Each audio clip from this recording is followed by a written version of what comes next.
পিয়ালও বিষয়টা জানতো, মানে মিস্টার নূরের আরেকজনের সাথে সম্পর্কের বিষয়টা। পিয়াল আপনাকে কখনো কিছু বলেনি?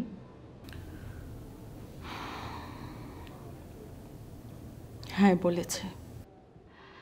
আসলে মেইনলি আমরা এখানে যেটা জানতে এসেছি সেটা হচ্ছে পিয়াল মিস্টার নূরকে এত অপছন্দ করতো কেন? নূরের ওই সম্পর্কটা জানার পর থেকে। পিয়াল যে মিস্টার নূরের আরেকটা সম্পর্কের কথা জেনে আপনাকে বলেছিল, সেটাকে আপনি মিস্টার নূরকে বলেছেন? হ্যাঁ বলেছে। সেটা কি পিয়ালকে মিস্টার নূরের পিস্তল দিয়ে গুলি করতে যাওয়ার আগে না পরে? গুলি করার ব্যাপারটা আপনারা জানেন?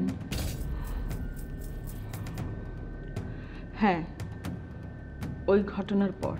তার মানে পিয়াল মিস্টার নূরের আরেকটি পরকীয়া উদ্ধার করে ফেলেছিল। সেই রাগে হয়তো সে পিয়ালকে অপহরণ করতে পারে, অসম্ভবের কিছু না। কি বলেন?